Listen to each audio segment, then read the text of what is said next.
Côte d'Ivoire sera sauvé. Mon pays, mon pays, ton pays, mon pays ne semblera pas dans la guerre. Au nom de Jésus, je déclare que tout esprit de guerre se loigne de notre pays au nom de Jésus.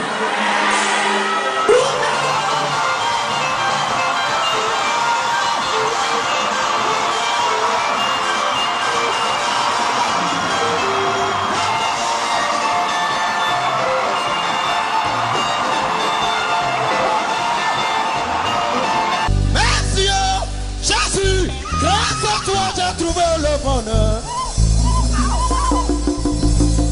Merci Jésus, grâce à toi je n'ai pas eu honte. Grâce à toi je n'ai pas eu honte. Grâce à toi j'ai la tête élevée. Grâce à toi ma tête est élevée. Je pensais que tu m'avais oublié, car tu m'as pas oublié. Ah. Je pensais que tu m'avais abandonné, car tu m'as pas abandonné. Je pensais que tu m'avais laissé, car tu m'as pas laissé. J'ai besoin de ta présence. J'ai besoin de ton amour. Mon Dieu, j'ai besoin de ta présence.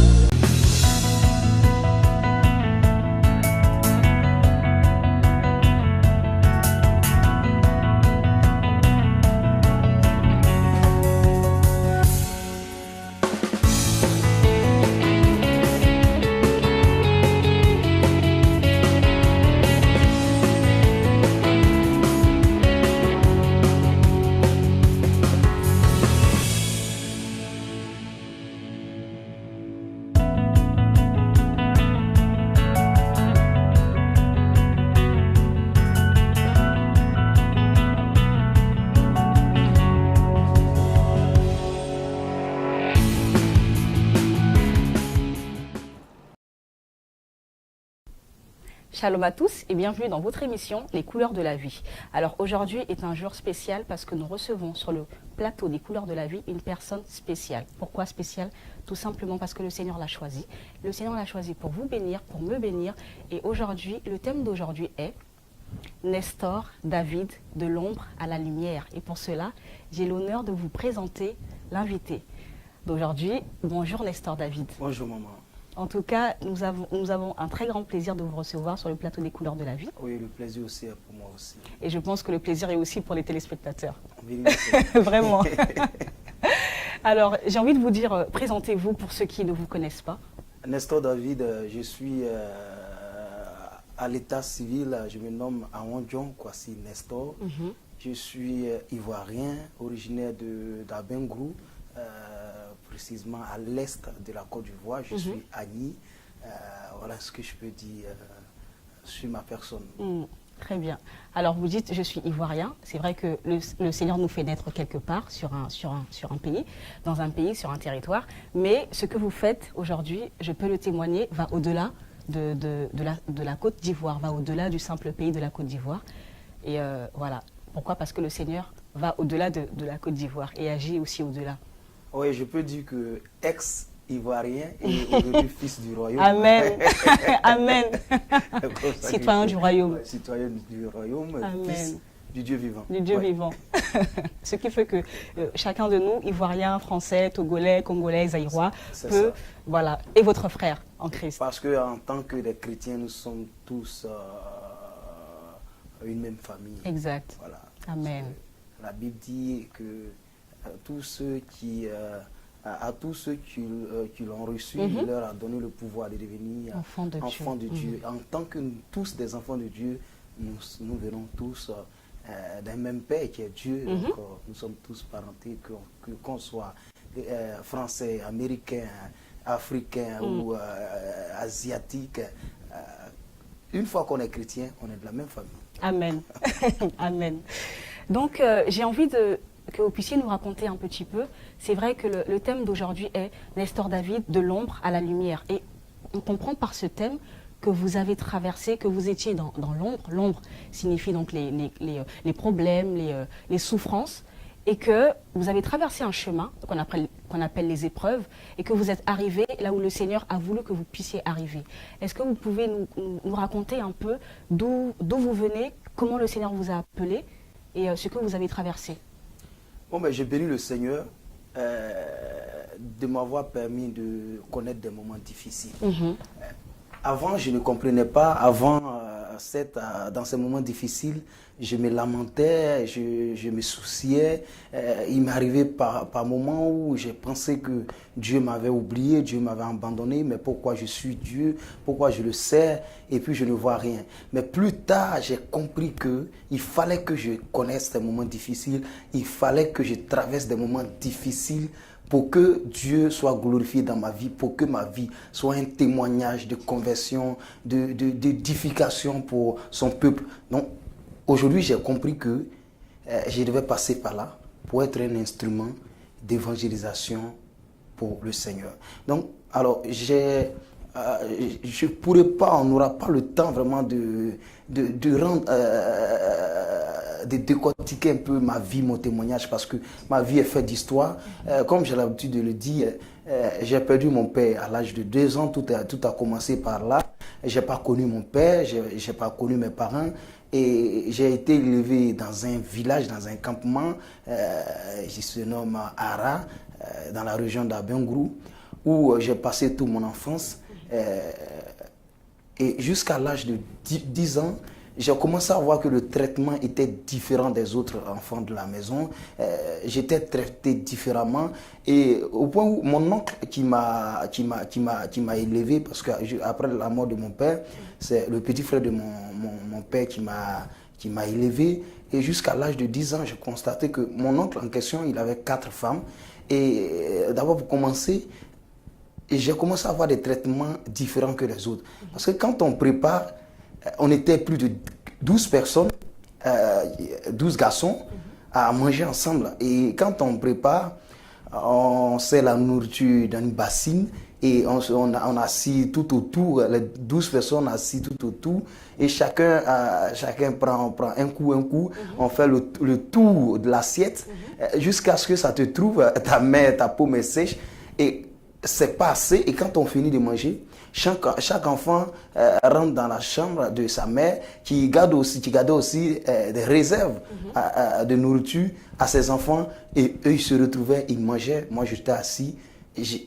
J'avais faim et je n'avais pas d'où rentrer pour aller manger. Et le traitement était différent. Et c'est au fur et à mesure que j'ai commencé à constater beaucoup de choses. Et une fois, il y a quelque chose qui m'a marqué. Un 24 décembre, mon oncle m'a demandé de l'accompagner avec 2 de ses femmes. On est parti, en ce moment j'avais 14 ans par là. Donc nous sommes partis, on a fait des achats, acheté beaucoup de cadeaux, beaucoup de jouets. C'était tellement lourd, c'est moi qui ai transporté. Et quand on est arrivé à la maison, ils ont distribué les cadeaux à tout le monde. Et moi, je n'ai rien reçu. Et j'ai posé la question à mon oncle, mais les cadeaux et ma part. Il y a l'une des femmes de mon oncle qui me sort cette parole qui est restée dans ma tête et je n'ai jamais oublié parce que chaque fois je me rappelle. Elle m'a dit, ben, toi tu es un orphelin comme ça, tu n'as rien, tu n'as pas de parents. Et quand elle a dit ça, parce que chaque fois mes frères me disaient que le père en question n'était pas mon père, ce n'était pas mes parents, moi je n'ai pas de parents. Donc moi, je ne croyais pas à ça, mais quand l'une de mes marades a dit ça, j'ai posé la question à mon oncle et mon oncle a confirmé. Il m'a dit que ouais, effectivement, ton père est mort, ceci, cela. Et j'ai demandé, mais où sont mes parents maternels? Bon, il a commencé à me raconter. C'est comme ça que j'ai été accueilli. J'ai quitté la maison, j'ai été accueilli. Je dormais à l'église, dans une église pentecôte où je partais prier. J'ai été accueilli par une dame ghanéenne qui m'a accueilli, qui m'a pris à l'âge de 14 ans jusqu'à 18 ans, celle qui était comme ma mère. Et elle a fait un accident. Suite à l'accident, elle a perdu la vie. Et je me suis rendu à Ara, où je cherchais mes origines, je cherchais les parents de ma mère et autres, je cherchais ma mère. C'est ainsi que je me suis retrouvé à Abidjan, mais ça n'a pas été facile pour moi. J'ai connu vraiment des moments difficiles, des moments de souffrance. J'ai dormi même en bas des ponts, j'ai dormi dans des quartiers Sikobois. J'ai fait même, comment on appelle ça, j'ai été boy, comme on a l'habitude de dire chez nous, chez des gens, vraiment. Et mon témoignage est tel que il m'est arrivé souvent même de penser à me suicider, où pour moi, vivre ne valait plus la peine parce que je me suis posé la question, est-ce que Dieu est avec moi vraiment? Est-ce que c'est Dieu qui m'a créé? Pourquoi les autres sont à l'aise? Pourquoi les autres mangent à leur faim? Pourquoi les autres sont dans le beurre? Et moi, depuis mon enfance, je ne fais que souffrir. Et c'est après que Dieu s'est révélé à moi. Et Dieu, dans son amour, a changé le cours de mon histoire. Amen. Je bénis son nom. Amen.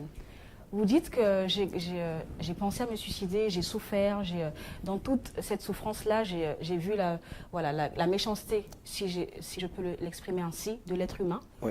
Et le manque de pitié, le manque de compassion de l'être humain. Et j'ai envie de vous poser la question de savoir si dans tout cela, à un moment donné, vous ne vous disiez pas, quelque part, Dieu me réserve peut-être quelque chose aussi à moi. Ce n'est pas que je suis condamnée à souffrir comme ça. Peut-être qu'un jour aussi, moi aussi, je deviendrai quelqu'un, ou peut-être qu'un jour, je ferai quelque chose de ma vie aussi. Est-ce que à cette époque-là, où tout était noir, j'ai envie de dire, est-ce que vous n'avez pas aussi une petite lueur d'espoir qui vous a maintenu en vie? Si, il faut dire qu'en tant que des êtres humains, même si on a la foi, à un certain moment, quand la souffrance nous dépasse, on arrive à se décourager.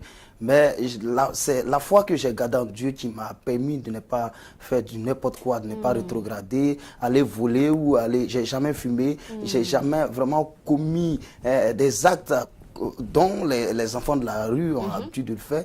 Mais moi, j'ai gardé toujours ma ligne avec le Seigneur parce que j'avais cette foi-là en moi. Je savais que j'avais des talents, j'avais des qualités, j'avais quelque chose, mais je ne savais pas comment faire pour sortir ma tête du trou parce que d'abord, je ne savais ni lire, ni écrire. Je n'avais personne, je n'avais pas de métier et pour rendre le témoignage, quand je suis arrivé à Abidjan, j'étais dans une famille et j'ai demandé à faire la couture. Je suis allé apprendre la couture. Quand j'ai commencé à faire la couture, la dame qui était la mère de famille a refusé même que j'apprenne le métier, la couture. C'était vraiment difficile pour moi. C'était vraiment difficile. Toutes les portes semblaient fermées. Oui, toutes les portes étaient fermées. J'avais vraiment des attaques de partout. C'était pas facile, mais j'ai gardé toujours confiance en Dieu, j'ai gardé toujours la foi. C'est ce qui m'a permis vraiment de rester fidèle à Dieu jusqu'au bout. Amen. Amen. Et est-ce qu'en ce temps-là, justement, vous alliez aussi, en ce temps de souffrance, vous alliez à l'église où vous recevez aussi, j'ai envie de dire, la parole qui soutenait votre âme, où vous disiez que même si je vis à côté tout ça, mais d'un autre côté, il y a Dieu aussi qui me fortifie, qui me donne la vie aussi, parce que chaque jour que nous voyons est un miracle. La vie, nous achetons pas la vie, c'est Dieu qui nous donne gratuitement. Donc, est-ce qu'avec tout ce que Dieu faisait aussi, bien que vous ne le voyez pas, est-ce que vous avez aussi cette, j'ai envie de dire, cette balance-là? D'un côté, la souffrance, mais de l'autre côté, l'abondante gratitude de Dieu, que l'être humain ne peut même pas vous donner. Vous savez, ma vie était résumée en 2 étapes. C'est-à-dire, quand je me retrouve à l'église, je suis en joie. Vous voyez, là, tout ce que je suis en train de dire, vous voyez, mon manager est là, dans ce studio, M. Honora Didier, que je salue, qui est témoin de tout ce que je suis en train de raconter comme témoignage. Quand j'étais à l'église, j'avais une joie. Parce qu'à l'église, je me sentais à l'aise, je chante, et j'oublie un peu mes problèmes. Mais quand je quitte l'église, que j'arrive à la maison, les problèmes reviennent. Il m'arrive même parfois, quand je quitte l'église, j'arrive à la maison, je dors dehors. J'ai un témoin qui est là, je dors pratiquement dehors, je ne mange pas. Vraiment, c'était pas facile. Donc, je trouvais plus de joie dans la maison de Dieu que à la maison où, que dans la maison familiale où je vivais. Donc, je vais dire que Dieu m'a beaucoup apporté dans ces moments de souffrance et vraiment, je bénis son nom. Amen. Et par rapport à toutes les personnes qui nous suivent, qui traversent aussi des moments difficiles, c'est vrai que quelquefois, c'est pas facile de vivre dans des familles recomposées, dans des familles où il y a beaucoup de mamans ou beaucoup de papas, etc. C'est comme si l'enfant nourrissait un désir de vengeance ou de jalousie même envers ses frères et sœurs, ou même d'autres sentiments négatifs. Mais j'ai envie de dire, comme le Seigneur avait déjà touché votre cœur et qu'il vous attendait bien devant, quels sont les sentiments que vous avez développés dans votre famille qui vous ont, j'en suis sûre, servi à être ce que vous êtes aujourd'hui? Bon, il faut dire que, parce que ma vie a été vraiment, ma souffrance a été sur plusieurs étapes. C'est-à-dire, quand j'ai quitté d'abord le village, je suis arrivé en ville à Ara, et j'ai connu aussi des souffrances avec d'autres personnes. C'était comme, c'est mon destin. Et à un moment donné, j'ai accepté ça, comme ça. Et quand je suis arrivé même à Abidjan, c'était pas aussi facile. Je vais vous rendre un tout petit témoignage. Quand j'étais à l'église, je chantais, et un jour, mon manager, qui était mon producteur avant, il y avait des artistes Zouglou qui m'ont dit de les accompagner parce que je jouais aussi au clavier, je faisais un peu les chœurs. Je suis allé les accompagner parce que c'était leur producteur, ils devraient les auditionner. Et quand on est parti, j'ai chanté. Il a aimé ma manière de chanter, il a aimé parce que c'était pas moi qui devrais produire. Et je l'ai invité à la suite, cela je l'ai invité à l'église, chez moi à l'église. Et quand il est venu, il a vu comment je chantais, tout ce que je faisais. Il a pris la décision de me produire. Mais je vous assure, mes problèmes même sont partis de là. Amen. Quand il a décidé de me produire, nous sommes rentrés en studio, je suis sorti, j'ai sorti l'album. Tout est déclenché. Tout soit des souffrances, des persécutions autour de moi, dans la famille où je vivais, parce que j'étais dans une autre famille, à part où j'étais au village. Et même au sein même de mon groupe, mon orchestre que j'ai formé, vraiment, c'était pas facile. Donc, c'est pour dire qu'arrivé à un moment donné, je me suis dit, je comprends pas. J'étais au village, au campement, la souffrance, j'arrive à Ra, en ville, la souffrance me suit. Je quitte là, j'arrive à Abidjan où je me dis que je suis arrivé en ville, mais ça devient plus grave. Parce que là-bas, en ville, je dormais au salon à Abidjan. Je dormais dans le salon des gens et c'est moi qui faisais tout dans la maison. Là, je parle, il y a un témoin qui est là. C'est moi qui faisais tout dans la maison. Je balais la maison chaque matin, je me lève. Il m'est arrivé où la maîtresse de la maison, elle demande à ce que je me lève à 6 h du matin pour balayer la maison, essuyer la maison et aller au marché, faire le marché et puis préparer. Les enfants regardent la télé souvent jusqu'à 1 h du matin et quand souvent je vais me coucher, j'avais ma natte, je me couche au salon, j'attends que les enfants partent se coucher avant de me coucher et quand elle se réveille à 6 h du matin, elle voit que je suis encore couché au salon, elle prend de l'eau dans le congélateur glacé, elle verse sur moi. Je me lève en sursaut, je balaye, je fais tout ce qu'il faut. On peut mettre des habits que je dois laver, peut dépasser souvent ma taille. Mais je fais tout ça. Mais la dame, elle me persécutait, elle me détestait, comme si j'étais... il arrivait même, quand M. Onora Djidji a décidé de me produire, elle a tout fait pour faire la connaissance d'Onora Djidji. Elle a appelé Onora pour lui dire, mais lui là, il est maudit. Tu mets ton argent en lui, lui là, il ne va jamais devenir quelqu'un, c'est un enfant maudit. Mais elle me persécutait au point où elle décourageait le monsieur, elle lui dit, mais il ne faut pas le produire, non, il ne faut pas faire ceci. Mais elle avait une haine pour moi, au point où personne ne comprenait ce qui se passait. Et lui-même, M. Onora Djidji, arrivé à un moment donné, il m'a dit, il faut chercher à quitter cette maison, sinon la dame, elle va te tuer. C'est comme ça que j'ai quitté la maison, je me suis retrouvé dans un quartier précaire. Je me suis retrouvé avec des drogués, dans un quartier précaire où tout le monde est drogué. Elle allait même jusqu'à aller prendre les gens de la PJ pour leur dire que j'étais un drogué. Elle leur a donné les instructions, bon, qu'ils viennent me tuer, viennent m'exécuter. Mais par la grâce de Dieu, ces personnes-là, Dieu les a convaincus. Eux-mêmes, ils sont venus me dire que voilà, fais attention à telle personne, pour dire que c'était mon destin. Parce que aujourd'hui, moi, je ne prends pas ça mal. Je dis que c'est Dieu même qui a utilisé toutes ces personnes-là pour m'emmener à croître ma relation avec lui, parce que aujourd'hui j'ai compris que si mes parents vivaient, si mon père vivait, je n'allais jamais devenir chrétien, parce que bon, mon père il avait les moyens et puis lui il n'était pas chrétien, donc peut-être j'allais rester dans le monde, j'allais faire ce que je voulais et peut-être même je n'allais rien devenir. Mais aujourd'hui, par la grâce de Dieu, j'ai appris à faire confiance à Dieu. J'ai appris à placer ma confiance, ma foi en Dieu, à compter sur Dieu comme mon père, ma mère. Et aujourd'hui, il ne m'a pas trahi. Je bénis son nom. Amen. Gloire soit rendue à Dieu. C'est comme la Bible dit que les épreuves ne sont pas là pour nous nuire, mais elles sont là pour nous aider à avancer. Nous aider et nous fortifier. Nous fortifier, nous encourager, exactement. Donc, dans tout ça, c'est comme si Dieu avait mis des pions. Pour que vous puissiez avancer pas à pas, pas à pas. Et c'est en cela que vous, dans toute cette galère, toute cette souffrance, vous disiez toujours, un jour, je serai quelqu'un.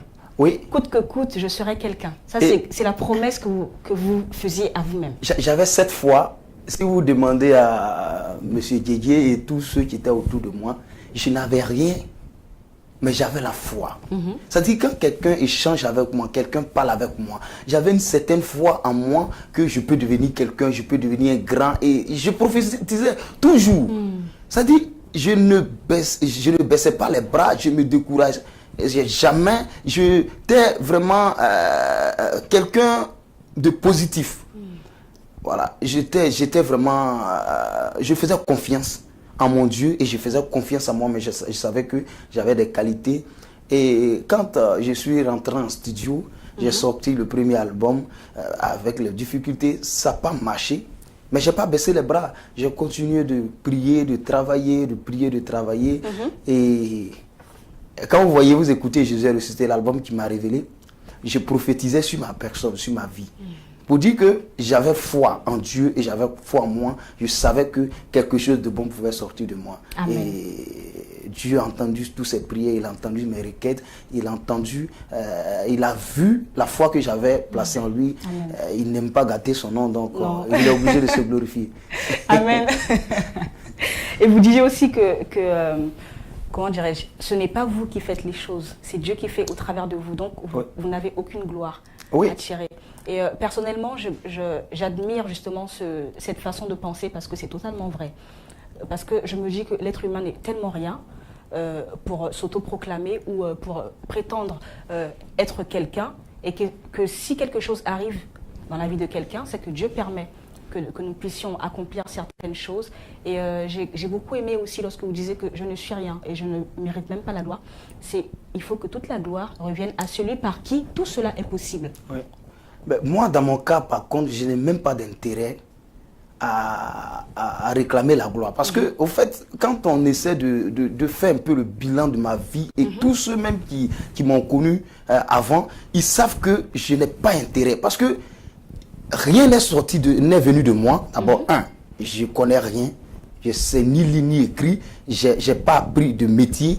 Je n'ai pas de qualification, en quelque sorte. Je ne savais pas même pas comment composer un chant, ni écrire un chant. Mais quand je vois tout ce que Dieu a fait dans ma vie, je me dis que, bon, souvent même il m'arrive, je dis, mais attends, pourquoi moi? Pourquoi moi? Mais après, j'ai compris que Dieu prend des choses vaines pour, je sais pas, j'ai oublié. Pour les amener. Voilà, pour les amener à la perfection et puis pour confondre aussi les sages. Ouais. Parce que Dieu, il est souverain dans ses choix, dans sa volonté. Donc, je me dis que si, je prends un exemple, si Dieu donne de l'argent peut-être à un fils de président, il fait un miracle d'argent, mais ça, c'est pas un miracle. Parce que il a déjà l'argent, ses parents ont l'argent. Donc, c'est pas un miracle.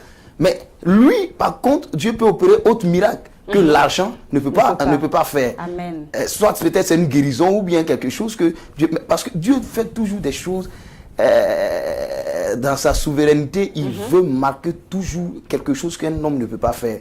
Donc moi, dans mon cas, Dieu m'a tiré vraiment de la boue pour m'amener là où il veut.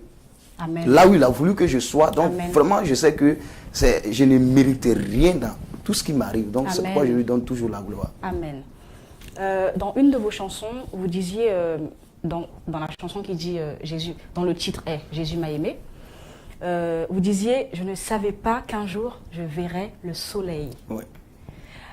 J'ai entendu la chanson, je suis tombée sur cette phrase. Je me suis dit, mais comment quelqu'un peut rêver, voir ne serait-ce que le soleil qui se lève chaque matin?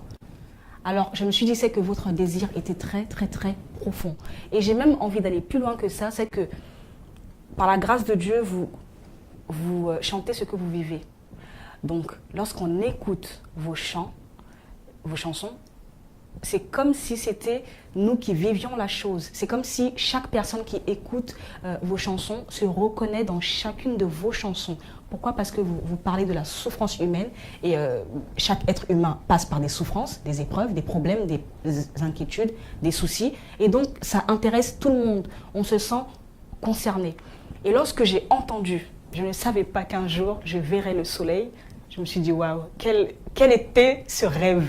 Comment peut-on rêver de voir le soleil? Bon, ben, vous savez, ça dit, mon histoire est un miracle.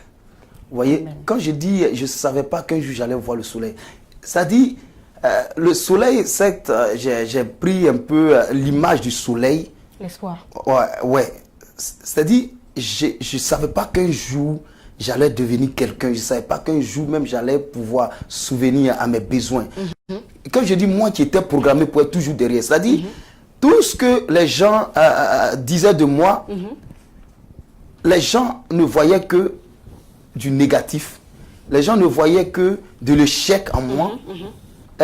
Et j'étais considéré comme celui qui doit accompagner les autres, celui qui doit vraiment être au service des autres, celui qui doit être l'esclave des autres. Et j'ai été humilié, j'ai dormi dans les rues, mais je ne savais pas qu'un jour j'allais voir le soleil.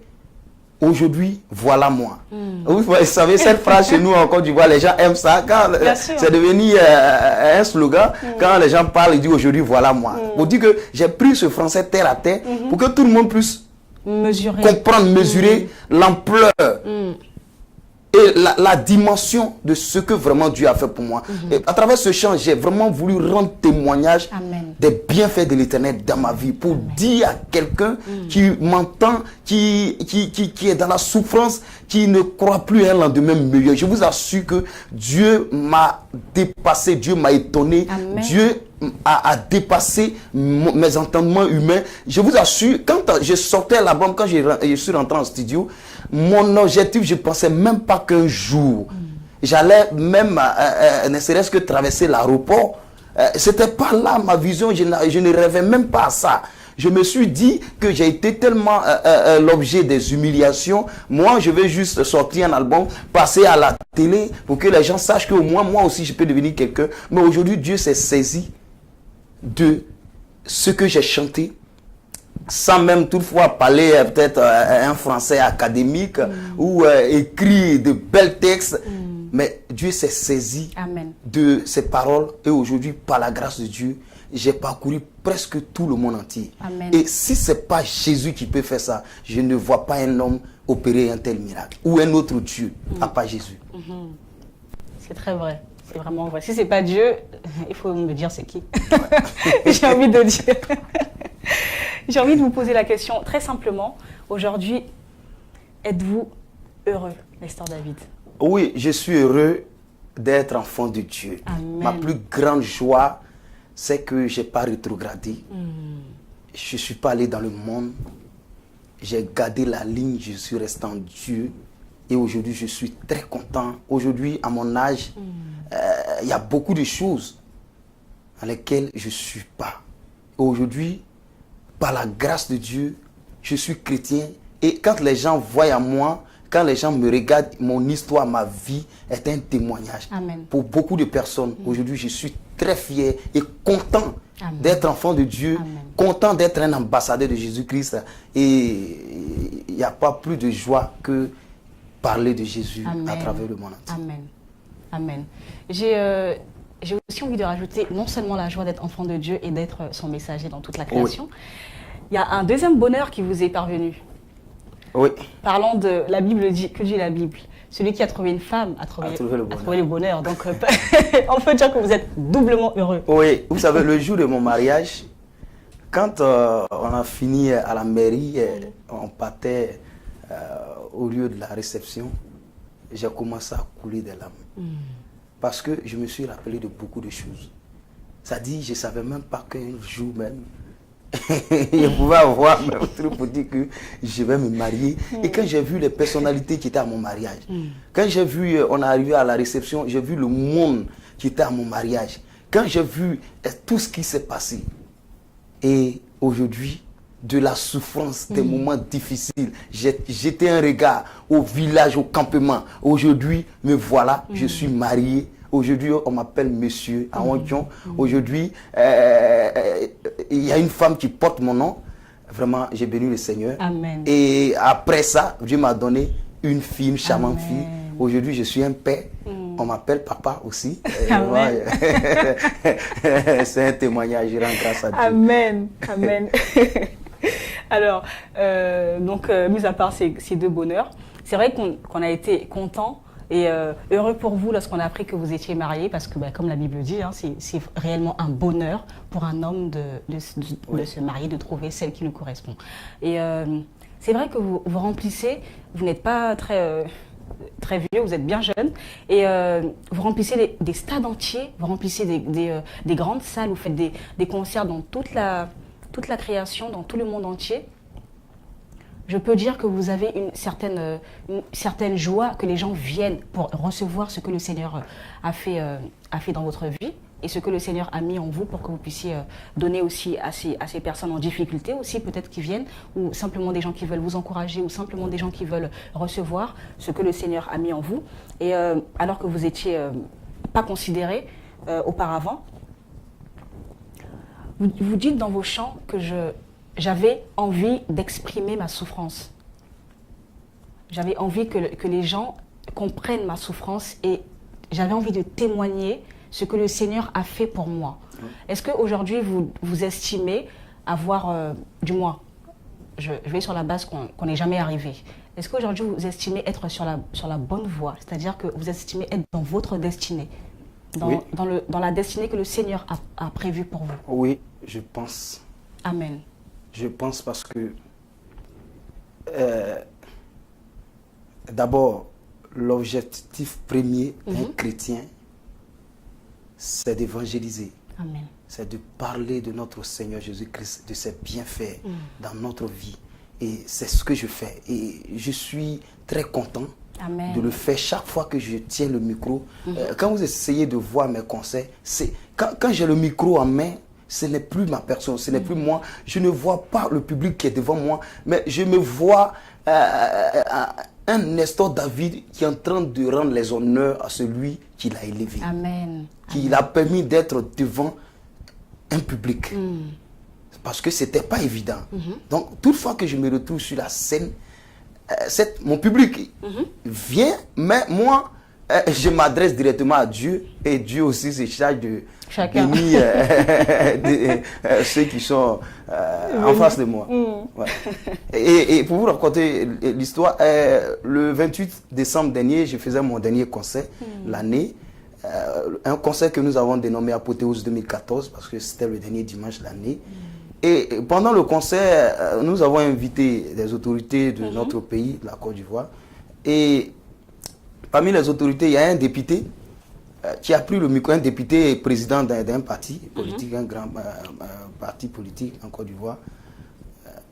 Il a pris le micro sur la scène et il a dit, Nestor David, tu es un témoignage de la grandeur de Dieu. Amen. Tu es un témoignage et toute la jeunesse ivoirienne, africaine doit suivre ton témoignage. Et tu fais de bonnes choses pour Dieu et ton public te le rend bien. Aujourd'hui, tu es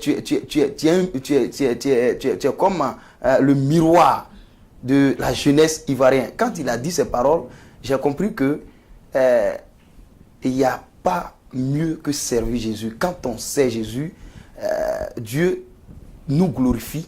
Amen. Pour que lui soit glorifié. Amen. Parce que vous voyez là, non? Amen. Il est le seul, et j'ai toujours l'habitude de raconter cette anecdote. J'ai dit, il est le seul cabri. Parce que quand on dit ah non, là, c'est un cabri, c'est ça, non? Il est le seul qui a marché sur tapis rouge. Il est le seul. C'est-à-dire, lui, quand il se retrouve parmi les autres, mais ils ne sont pas même choses comme lui. Lui, il peut faire le malin sur eux. Parce que les autres, ils se promènent ailleurs, ils mangent les herbes, on les tue. Mais lui, il est le seul, il marche sur tapis rouge et puis on l'acclame. On l'acclame, il rentre. Vous voyez? Donc, c'est pour dire que quand on sait Jésus, toute fois qu'on servira Jésus, les gens vont nous acclamer parce que Dieu est en nous. Amen. Nous sommes au service d'un grand maître qui se glorifie en nous pour que lui soit glorifié. Parce que Dieu ne peut jamais descendre. La seule chose que Dieu ne peut pas faire, il ne peut pas descendre pour venir se glorifier, pour venir s'adorer. Dieu ne peut pas s'adorer. Donc, il a besoin de nous pour l'adorer. Mais toutefois qu'on l'adore, toutefois qu'on fait quelque chose qui est dans l'intérêt de Dieu, Dieu se glorifie en nous. Il nous glorifie pour que lui soit glorifié. Amen. Donc, c'est comme ça que moi, je comprends. Amen. Gloire à Dieu, parce qu'il y a plusieurs personnes qui se demandent, mais est-ce que je suis sur le bon chemin? Quel est mon appel? Qu'est-ce que je dois faire? C'est vrai que c'est une question existentielle pour les chrétiens qui ne savent pas, du coup, ils errent. On peut dire ça comme ça. Ils se cherchent encore. Et gloire soit rendue à Dieu que vous puissiez, que vous ayez trouvé votre voie. Et tous ces problèmes-là, le choix que vous avez eu à faire entre la famille et l'Église, vous avez choisi la bonne part, l'Église, donc Dieu. Tous ces choix, tous ces problèmes, toutes ces difficultés, j'ai envie de savoir, j'ai envie de vous poser la question de savoir si elles n'ont pas été plutôt un accélérateur plutôt qu'un frein dans votre vie. Oui, elles ont été un accélérateur parce que les souffrances m'ont amené à me battre, à prier davantage, à croître mon intimité avec le Seigneur parce que je n'avais pas d'autre recours que Dieu. Soit l'autre choix que j'avais, c'était d'aller soit voler ou braquer. Alors là-bas, tu rentres, là-bas, je peux perdre la vie. Or, pourtant, en persévérant avec Dieu, je peux croire que demain, puisque je sais que Dieu m'a créé avec des valeurs, avec mes capacités, demain, Dieu peut se révéler en moi, Amen. Dans ma vie. Donc, Amen. c'est le choix que j'ai fait et au temps convenu, Dieu a bien voulu se glorifier dans ma vie.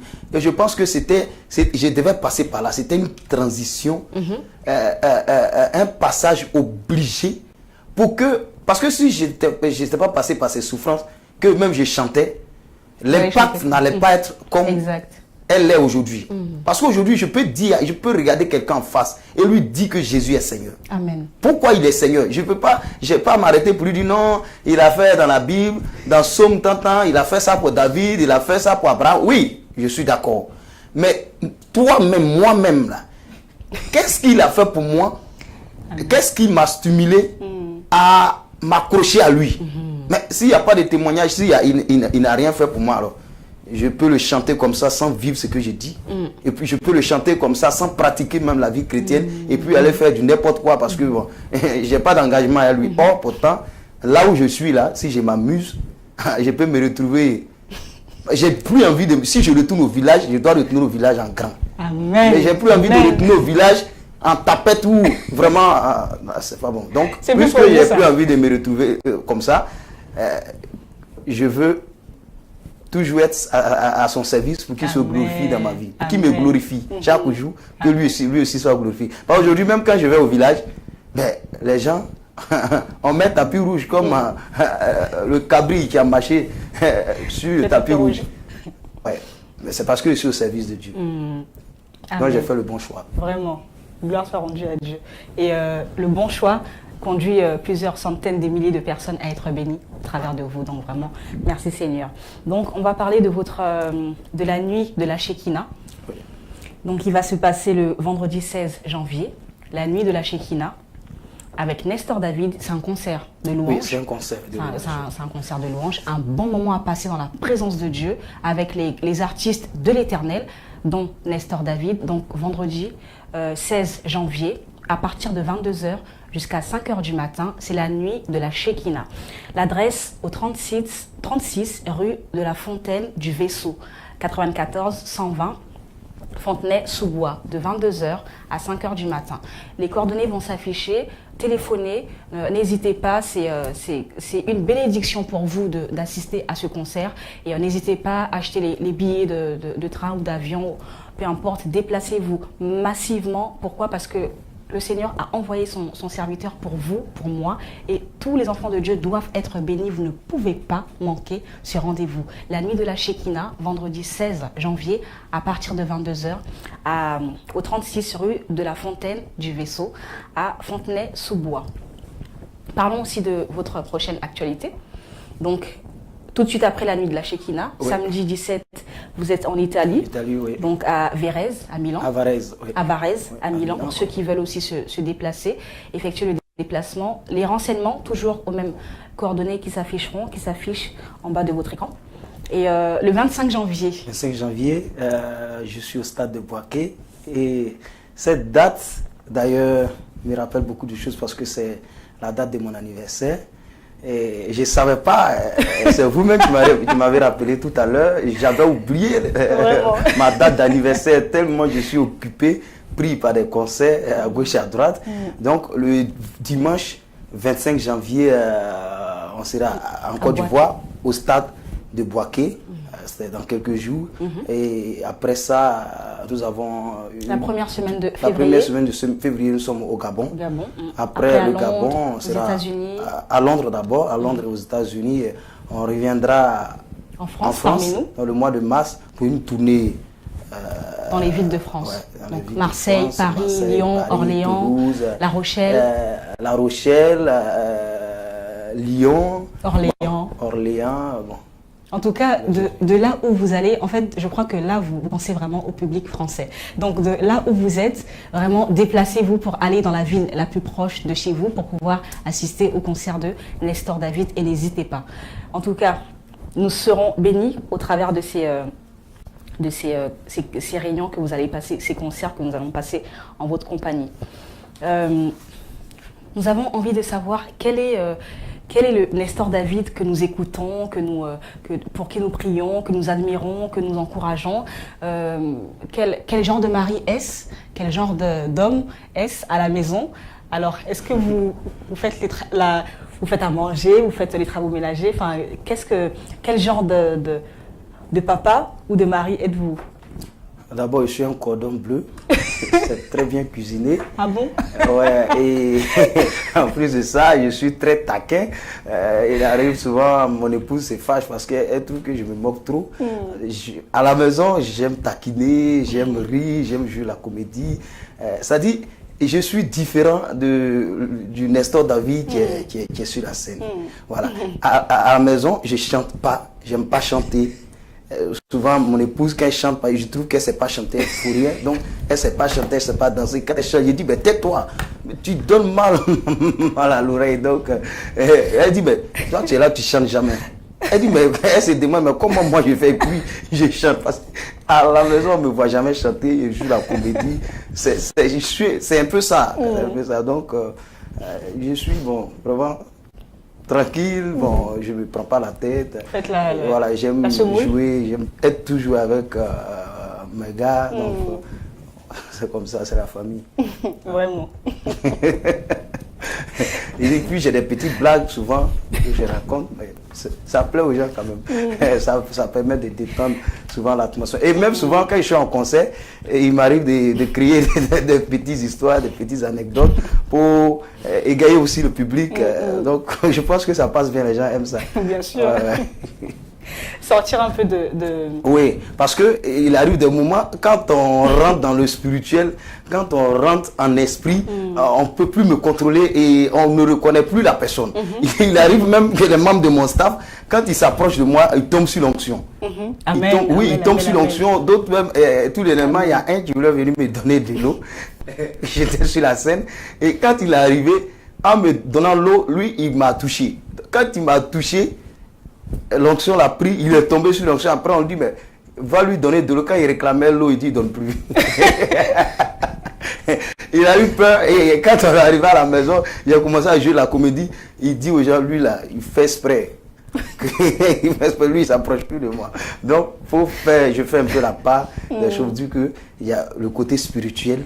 Voilà, et le côté humain, donc il faut rester naturel, pas se prendre la tête, reste soi-même et laisse à la maison, vous ne chantez pas pour madame? Non, je ne chante pas, je rencontre des histoires, des petites blagues pour elle. C'est nous qui profitons. Je chante rarement, je ne chante pas comme ça. Bon, je me souviens, c'est quand on a fait la dot, la nuit, j'ai chanté un chant pour elle, mais j'ai oublié, j'ai chanté un chant. Elle a beaucoup aimé, souvent elle me demande de chanter, je dis, je ne chante plus. Il va falloir qu'elle me paye avant de chanter. C'est merveilleux. C'est vrai que les téléspectateurs ou les gens qui vous suivent, qui regardent vos concerts, qui achètent les CD, aiment aussi savoir comment est la personne en dehors de la personne qu'ils voient sur scène. Et ils aiment aussi savoir, et ça fait toujours plaisir aussi, à savoir que vous passez des bons moments aussi chez vous, que vous vous réjouissez. Ça plaît toujours. Alors Nestor David, racontez-nous un petit peu des anecdotes que vous avez vécues durant les concerts ou les tournées, ou même chez vous aussi. Bon, ça c'est une histoire, vous savez. C'était Jésus avec ses disciples. Vous savez que Jésus, il aime les pâtes de poulet.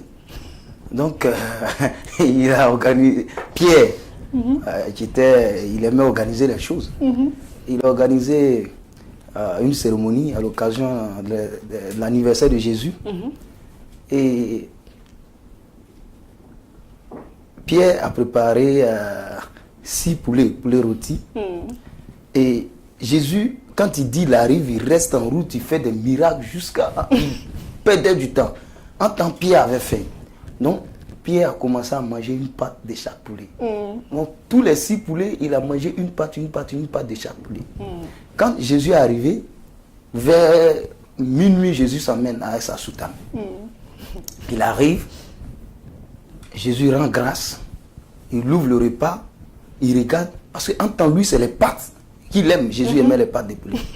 Donc, il ouvre, Pierre a mangé une pâte de chaque poulet. Et puis Jésus lui dit, mais Pierre, tu as mangé les pâtes du poulet. Il dit, non, mon Seigneur, moi, mes poulets que moi j'élève ont une pâte. Et Jésus lui dit, mais c'est quel poulet sur cette terre-là qui a une pâte? Il dit, bon, c'est comme ça, allons voir dans le poulailler. Donc, Pierre, il élevait les poulets aussi. Donc, ils sont arrivés dans le poulailler. Les poulets dormaient, il faisait nuit. Jésus a tapé les mains. Les poulets ont commencé à sauter. Ils sautent sur les 2 pieds. Pierre dit, mais Jésus, tu vas nous tuer, tu as fini un miracle. Mes poulets qui avaient une pâte là, tu viens de faire un miracle, ils ont eu 2 pattes. C'est pour dire que Jésus, il fait des miracles dans toutes les circonstances. Donc, voilà.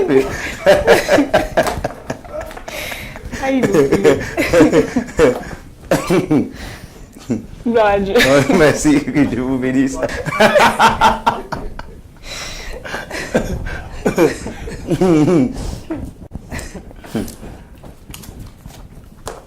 Bon, on continue. Ok, vous savez, j'avais l'un de mes collaborateurs, lui, il ne mangeait pas assez. C'est-à-dire, quand on fait un plat, quand il touche un peu, il est rassasié. Un jour, il est venu nous voir, il a dit qu'il voulait se présenter dans une famille parce qu'il voulait doter une sœur. Donc, on est arrivé chez ses beaux-parents. En principe, il devait être galant. Ils ont fait à manger. Il a assis, il a mangé premier plat. Il voit, il n'est pas rassasié. Il a commandé 2e plat. Mais son beau le regardait comme ça. 2e plat, 3e plat, 4e plat. Il dit, hé Seigneur, moi qui ne mangeais pas d'habitude là. Aujourd'hui, qu'est-ce qui m'arrive? Seigneur, qui mange à moi? Seigneur, ce n'est plus moi qui mange, mais qui mange à moi. Mais il pleurait, il demandait la compassion de Dieu. Mais il dit, mais je suis dans ma belle famille, chez mes beaux-parents, mais qui mange à moi, Seigneur? Ce n'est plus moi qui mange. Donc, vous voyez, ben, on était obligé de prier pour lui parce que là, ça devenait autre chose. S'il ne savait pas qui mangeait en lui. Ouais, donc, il a eu la femme après ou pas? Il a refusé, le monsieur a refusé. Parce qu'il a dit, ben, lui là, finalement, ma fille ne pourra pas, elle n'aura pas à manger. Parce que si lui, il mange comme ça, donc, il a perdu la femme à cause de son ventre. même. Merci, Seigneur.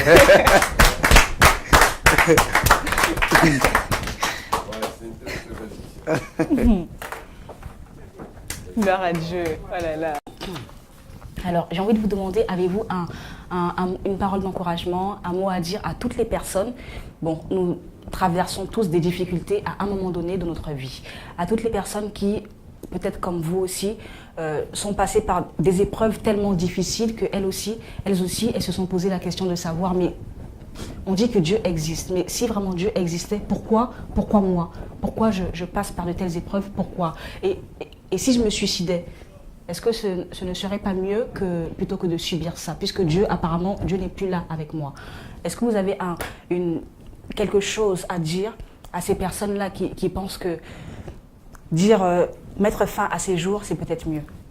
Moi, je pense que quelqu'un qui connaît des moments difficiles, qui veut se suicider, c'est vrai que j'ai pensé à ça avant, mais je pense que si tu te suicides, tu n'as rien compris parce que non seulement tu n'as pas pu rentrer dans ta gloire, parce que Dieu nous a destiné chaque enfant de Dieu à une gloire. Et je vais dire, hier, il y a l'une des membres de mon staff ici en France qui m'a appelé, qui m'a dit qu'il y a une dame qui cherchait à me rencontrer, cherchait à m'avoir au téléphone, elle suppliait. J'ai demandé à ce qu'elle donne mon numéro. Et la dame en question m'a appelé hier. Quand elle m'a appelé, elle avait la larme aux yeux, elle pleurait même au téléphone. Elle m'a expliqué beaucoup de choses. Et elle me dit, non, vraiment, elle veut se suicider. Je lui ai dit, ouais, Seth, tu veux te suicider, mais tu n'es pas encore mort. Tu vis. Elle dit oui. Il dit ça, c'est un témoignage. Amen. Hier, est-ce que tu as mangé hier? Elle dit oui. Aujourd'hui, depuis le matin, tu as déjà mangé? Elle dit oui. Il dit demain au moins tu pourras avoir à manger? Elle dit oui. Je dis c'est un témoignage. Amen. Bravo. Amen. Dieu a fait de grandes choses dans ta vie. Amen. Elle dit ah bon, c'est ce que vous me dites? Je dis oui. Toi au moins tu as eu à manger hier. Mais il y a des gens qui n'ont même pas pu manger hier. Aujourd'hui, là, il y a des gens, depuis le matin, ils se sont levés, ils n'ont même pas encore mangé. Pas qu'ils sont en jeûne, mais ils n'ont pas. Ils ne savent pas où dormir. Tu dors dans le métro, elle dit non. D'abord, même dormir dans le métro, même c'est un témoignage. Quand tu dors dans le métro, c'est un miracle aussi. Parce qu'il y a des gens qui n'arrivent même pas à dormir dans le métro. Bien sûr. Donc, le fait que même tu dors dans le métro, il n'y a pas de métro en Afrique, dans ton village. Mais tu es quitté au village, quand tu as pu arriver ici en France, tu as pris l'avion ou le bateau, tu es arrivé en France, tu dors dans le métro. C'est un miracle. Donc, tout ce que Dieu fait dans notre vie, chaque étape de notre vie est un miracle, est un témoignage. Mais il faut attendre le temps de Dieu. Parce que Dieu est souverain dans sa volonté. Il sait ce qu'il dit. Il connaît les projets qu'il a formés pour nous. C'est des projets de paix, non des projets de malheur. Et son temps n'est pas notre temps. Certes, tu peux réclamer quelque chose à Dieu. Et dès que tu obtiens la chose, c'est le contraire qui se produit dans ta vie. Tu peux réclamer, je prends un exemple, le mariage. Quand tu te maries net, soit ton mari meurt, ou toi-même tu peux mourir. Mais Dieu connaît ces choses, il prend son temps, parce que lui, il connaît au-delà même de ce que il dit, ce que Dieu fait est inimaginable. Personne ne peut le réaliser. Il nous donne au-delà de ce que nous pouvons penser ou imaginer. Amen. Donc, il faut attendre, il faut se fortifier, il faut prendre courage. Quand on vit, c'est le plus grand témoignage. C'est le plus grand miracle. Amen. Donc, elle m'a dit qu'elle voulait se suicider. Il a dit, bon, tu n'es pas encore mort. Jusqu'à présent, tu n'étais pas encore suicidé. Tu manges, tu dors, tu te réveilles, tu dors dans une maison. Ça, c'est le plus grand miracle. Donc, Dieu t'a exaucé. Amen. Elle dit, c'est ce que tu me dis. Il dit, oui. Après, elle m'a rappelé. Elle dit, ouais, j'ai compris ce que vous avez dit. Il dit, ok. Il faut avoir la foi en Dieu. Il faut croire. Le fait que ce que tu veux, tu peux l'obtenir. C'est-à-dire, tu peux manger, tu peux dormir, tu te réveilles sain et sauf. Il y a des gens qui dorment et ils ne se réveillent plus. Il y a des gens aussi même qui ont tout. Je connais quelqu'un au pays qui a beaucoup de moyens, qui est devenu l'un de mes papas. Bon, c'est vrai que c'est un papa, mais il m'a pris comme son ami. Il a tout. Il a les moyens, il a beaucoup d'argent, sa maison est climatisée, tout est climatisé chez lui. Mais lui, il a construit, il a fait une petite chambre dans sa maison où il n'y a pas de climatiseur. Parce qu'il ne supporte pas le climatiseur, ses os ne supportent pas le climatiseur. Non, lui, il est caché quelque part là-bas dans son coin. Et la fois dernière, quand il m'a reçu chez lui, on est arrivé, Il dit non, lui il ne supporte pas le clim, on a qu'à aller dans son coin, on va lui dans son salon, là, il fait chaud là-bas. En temps même, le gardien même est dans le climatiseur. Et ils ont fait à manger, il ne mange pas piment, ni sel, tout ce qui est doux là. Lui, il ne mange pas. Il me dit de partager son repas, lui je goûte, mais c'est n'importe quoi. Il dit, mais c'est ça que tu manges? Il dit, ouais, il ne mange pas sel, il ne mange pas tant. Il dit, non, mais tu es mort. Vous voyez? En tant que moi, je n'ai pas l'argent qu'il a, je n'ai pas la richesse qu'il a, mais je suis content, je mange sel. Piment. Là, tout à l'heure, j'ai mangé piment, sel, tout. Je peux dormir sous climatiseur. Oh, lui, il ne peut pas. Sa voiture, il doit avoir la chaleur dans sa voiture. Je ne sais pas s'il arrive en France, comment il va s'arranger avec l'hiver. Donc, pour dire que tout ce que Dieu fait dans notre vie est un témoignage. Mais nous, les hommes, on ne voit pas. Comme on ne voit pas dans le spirituel, on peut se plaindre. Dieu nous a oubliés, il nous a abandonnés, il est ceci, il est cela.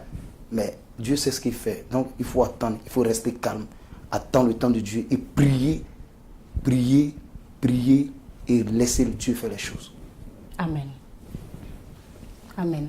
Et on comprend aussi que si le Seigneur arrive à agir justement au travers de vos chansons et au travers des concerts que vous faites, c'est parce que vous-même vous êtes consacré aussi à la prière. C'est parce que vous-même, vous lui avez dit, Seigneur, prends ma vie et utilise-moi selon que tu veux que je fasse, selon ta volonté. Oui, mais j'ai toujours l'habitude de dire être chrétien ou un fidèle, c'est pas un sacerdoce. Mais quand on choisit d'être chantre, c'est un sacerdoce, c'est un ministère, c'est un appel. Soit tu es appelé ou tu n'es pas appelé. Et quand tu es appelé, c'est comme un président de la République. Le fait qu'il soit président ou bien une autorité, il a des obligations. C'est-à-dire qu'il n'a plus le droit de mener une vie normale comme un citoyen lambda. Il ne peut pas aller dans des endroits où tout le monde peut s'y rendre. C'est la même chose comme nous. C'est-à-dire, du moment où tu décides, tu penses que Dieu t'a appelé à ce ministère, que tu te consacres à ce ministère, il faut se consacrer entièrement. Il faut laisser tomber un certain nombre de choses et puis savoir que même si tu es jeune, tu as 10 ans, que Dieu t'a appelé au sacerdoce, ou il t'a appelé à son ministère de chantre ou être pasteur, tu dois abandonner un certain nombre de choses que toute personne n'a pas. Tu dois comprendre que tu deviens un ambassadeur de Jésus-Christ. Une fois, j'étais en Corée du Sud, à Séoul, et c'est l'un de mon beau qui m'a reçu, qui était le consul, et il m'a envoyé chez un couturier, il voulait m'offrir des costumes, et quand on est arrivé, le gars a pris mes mesures, et les mesures qu'il a prises, j'ai trouvé que c'était trop gros sur moi. Et j'ai dit non, moi, je ne peux pas porter ça. Que moi, j'aime les près du corps. Donc, il a pris les mesures, il a serré pour moi. Et il a refait les mesures. Et il a pris les mesures du consul. Mais je trouvais que c'était trop gros sur lui. Parce qu'il dit, mais tu vas porter ça, c'est pour toi ou bien c'est pour ton grand frère? Il dit, c'est pour lui. Il dit, non, je ne peux pas m'habiller comme toi. Parce que nous, notre profession nous exige qu'on ait un standard d'habillement, de costume. On ne peut pas porter des tenues qui sont trop près du corps. On ne peut pas porter ceci, on ne peut pas porter ceci, on ne peut pas porter ceci. Ça m'a mené à comprendre que si les gens du monde respectent les règles, pourquoi pas nous les chrétiens? C'est-à-dire il respecte parce qu'il a l'autorité qui est au-dessus de lui, qui l'exige. Le fait qu'il soit un diplomate, il ne doit pas s'habiller comme nous. Il ne doit pas porter des chemises, des habits qui sont trop près du corps comme nous, parce que c'est un ambassadeur. Mais je veux dire que peut-être pour nous, ce n'est pas habillement, mais même l'habillement, même en tant que chantre, il y a des tenues que moi, je ne peux pas porter. Voilà. Quand je dois me rendre très souvent, les gens trouvent que je suis tout le temps en costume, mais je suis obligé parce que je suis un ambassadeur de Jésus. Amen. Voilà, donc ça s'impose à moi. Et le style vestimentaire, et le comportement, le caractère, la vie même de consécration, la vie même qu'on mène, parce que le témoignage, c'est pas ce qui sort de notre bouche seulement, c'est notre comportement, notre vie quotidienne, ce que les gens regardent, les gens voient à travers de nous, c'est le plus, c'est-à-dire le plus gros témoignage, ou comment on appelle ça, vient de notre comportement aussi, vient de notre quotidien, notre manière de vivre, notre manière de nous comporter. Il m'est arrivé même d'aller dans des pays, j'étais à Ouaga, à Koundé d'Or, avec des artistes du monde, je ne vais pas citer le nom, des grands artistes. Et quand on est arrivé, ils nous ont reçus dans un hôtel. Et chaque fois qu'on partait manger, ils avaient des copines à gauche, à droite. Et puis, moi, j'étais toujours dans mon coin. Or, ils étaient en train de m'observer. Et le soir où nous avons fini la cérémonie, il y a un qui vient et qui me dit, ah, mais il y a la camarade de ma chérie, là. Vraiment, elle dit, elle aime ton affaire, tout ça, elle voulait aller avec toi. Donc, on est partis ensemble. Quand on est arrivé, elle voulait monter. Je lui ai dit non, on reste dans les halls. Donc, on est resté dans les halls avec tous les autres. Et elle parlait avec moi. Mais on était assis et on a parlé, causé. Après, j'ai dit, bon, moi, je monte en chambre. Et puis, il y a un qui me dit, mais il faut partir à elle. J'ai dit, non. Madame, vous allez rentrer parce que moi, je vais me coucher. Le comportement que j'ai eu les a marqués jusqu'à présent. Ils ne font qu'en parler. Et ils ont pris l'exemple de d'autres chants avec qui ils sont allés à des voyages ou à des tournées où vraiment ils se sont donnés à beaucoup de choses. Donc, ça veut dire que notre manière de vivre, notre comportement aussi est un témoignage. Donc, on doit faire très attention à ce qu'on fait. C'est très vrai.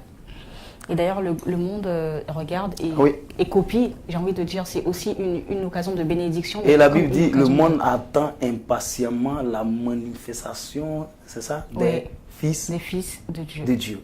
C'est ça. Avec un ardent désir. Donc tout ce qu'on fait, le monde nous regarde et c'est le monde qui nous juge. Exact. Premièrement d'abord.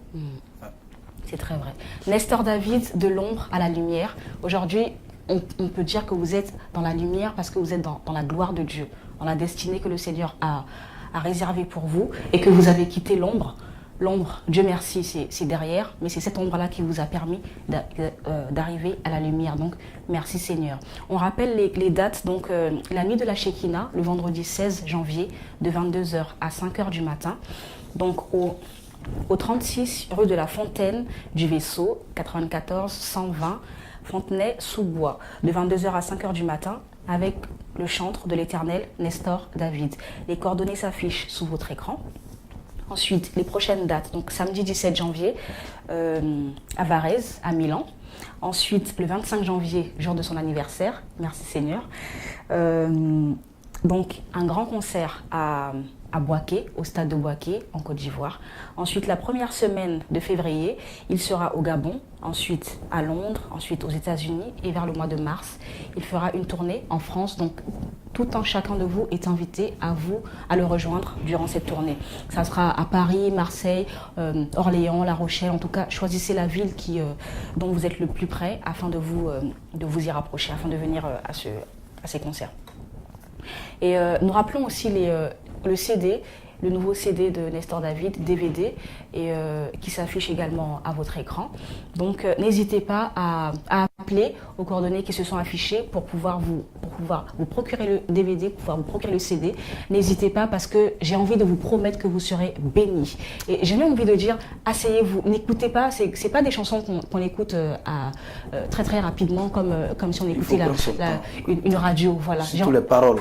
Exactement. Les paroles qui sont dites dans ces chants parlent beaucoup de la vie, de la souffrance à la gloire, parlent beaucoup des bienfaits de l'Éternel dans la vie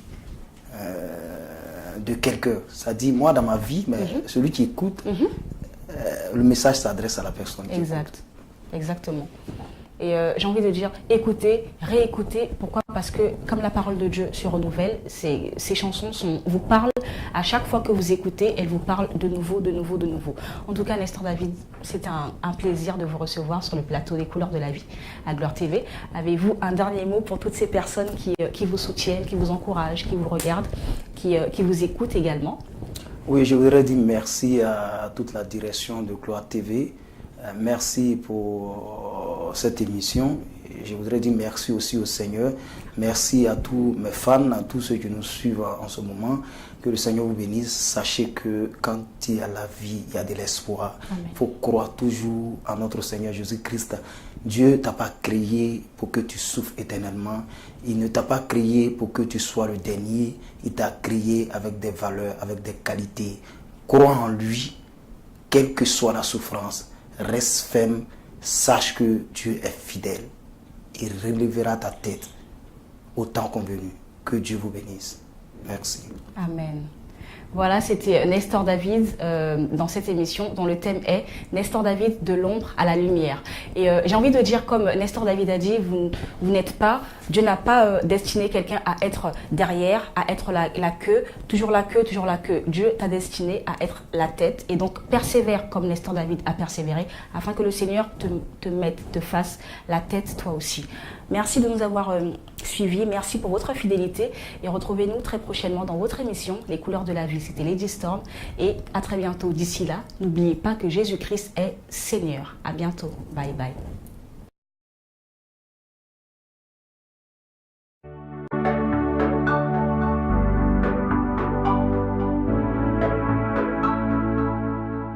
Minimse Yesu Kristo ya wawo juma no ni mi ye ya wawo juma Yesu kwa no ni mi ye ya wawo juma enoti Yesu ya wawo juma mami o Yesu ya wawo juma mami o Yesu ya wawo juma mami o Yesu Kristo mi pacha ya wawo juma mami o Timi unyina shawonsa Midimi akuma shawonsa Midimi unyina shawonsa Midimi sa Yesu Kristo Ufri sara saroba Ubeki mikwa Yesu ya wawajuma mame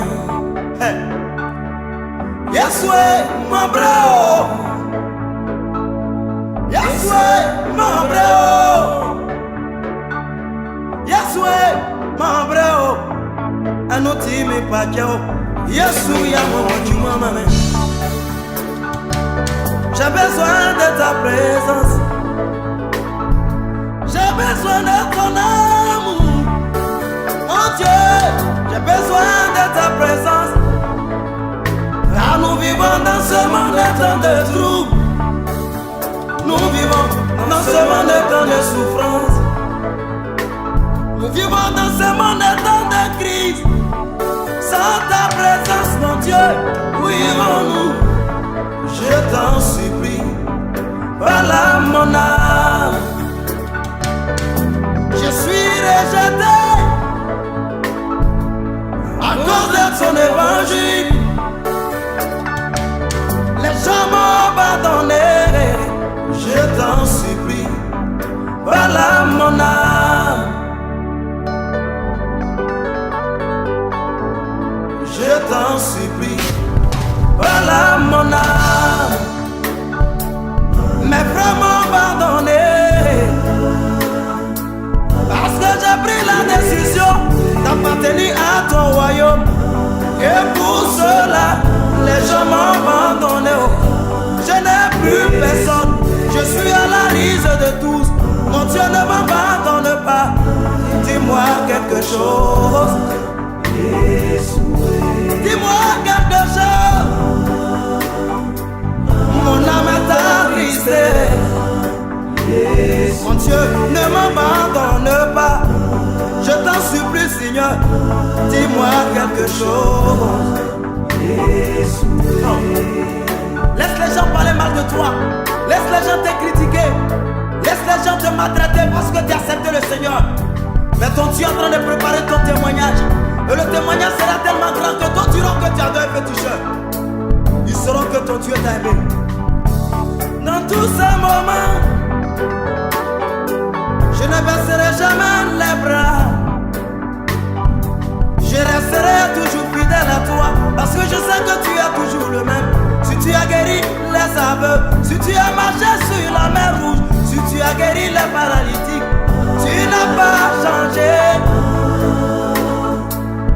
Dis-moi quelque chose. Je sais que tu es toujours le même. Tu n'as pas changé. Dis-moi quelque chose. A-t-il l'éternel Dieu? A-t-il l'éternel Dieu? Vous serez toujours à la tête et non jamais à la queue. Toujours à la tête et non jamais à la queue. Toujours à la tête et non jamais à la queue. Moi je serai toujours à la tête.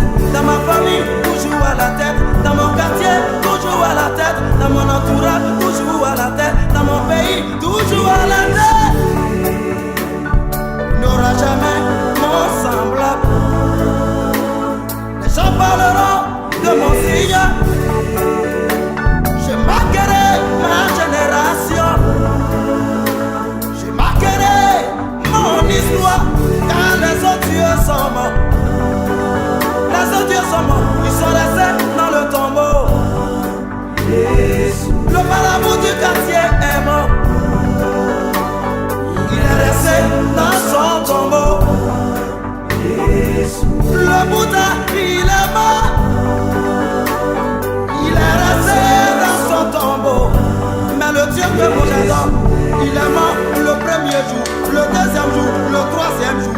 Jésus est ressuscité. Jésus est ressuscité. Jésus est ressuscité. Jésus est ressuscité. Il est ressuscité pour ma guérison. Il est ressuscité pour mon miracle. Il est ressuscité pour mon mariage. Il est ressuscité pour mes affaires. Jésus est ressuscité. Alors ne t'inquiète plus. Jésus a ressuscité. Alors ne te soucie plus. Le prix est déjà payé pour ta liberté. Le prix est déjà payé pour ta guérison. Jésus a ressuscité. Jésus a ressuscité. Yeshua a dit connais-moi. Yeshua a dit connais-moi. Dis connais-moi mayo. Dis connais-moi mayo. Dis connais-moi mayo. Binia, nyamuka no bakwa mawo. Yeshua on sagrada. Yeshua a dit connais-moi.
Les autres. J'ai été humilié, j'ai été maltraité et j'ai dormi dans la rue. J'ai dormi dans le marché. J'ai dormi sur la banc des églises. Et quand on me voyait, on se moquait de moi. Jésus m'a aimé, oh, oh, oh. Jésus m'a aimé, oh.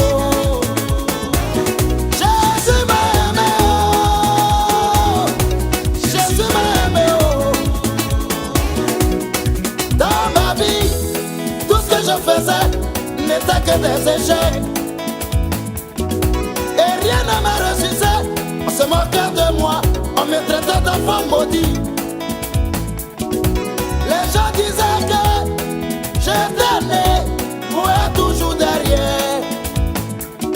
Mes amis pensaient que rien de bon ne pouvait sortir de moi. Il m'a aimé, oh, oh.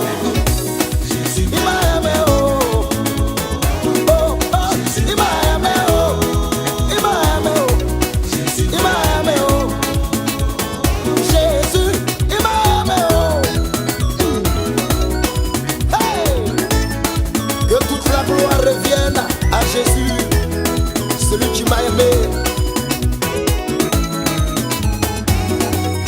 Je ne savais pas qu'un jour j'allais voir le soleil. Je ne savais pas qu'un jour j'allais pouvoir relever ma tête.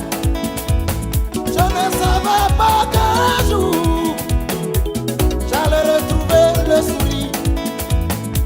Je passais mon temps à pleurer, à me lamenter, sans savoir ce qui m'attendait. Oh, son temps n'était pas mon temps. Le temps de Dieu est le meilleur. Aujourd'hui la pierre rejetée est devenue la principale. Je suis l'héritier du roi des rois, l'héritier du Tout-Puissant, l'héritier avec le Christ, l'héritier du Dieu vivant. Aujourd'hui voilà moi, aujourd'hui voilà moi, aujourd'hui voilà moi. Il m'a aimé, oh, Jésus m'a aimé, alléluia, il m'a aimé, oh, Jésus m'a aimé, alléluia, il m'a aimé, oh, Jésus m'a aimé, alléluia, il m'a aimé, Jésus m'a aimé, alléluia. Je passais mon temps à pleurer, sans savoir ce qui m'attendait. Je passais mon temps à me lamenter, sans savoir ce qui m'attendait. Aujourd'hui j'ai retrouvé le sourire, la paix du cœur, la joie de vivre. Dieu m'a tout donné. Il m'a donné la joie, il m'a donné la paix, il m'a donné le bonheur. Oh, oh, c'est Jésus qui fait tout ça. Ha! Tous ceux qui savent qu'ils sont sauvés par Dieu, qu'ils dansent à la gloire de l'Éternel. Colonel Yao Michel, Jésus m'a aimé, Escabé, il m'a aimé. Jésus m'a aimé. Je chante, je danse, je loue, je chante, je danse, je me réjouis.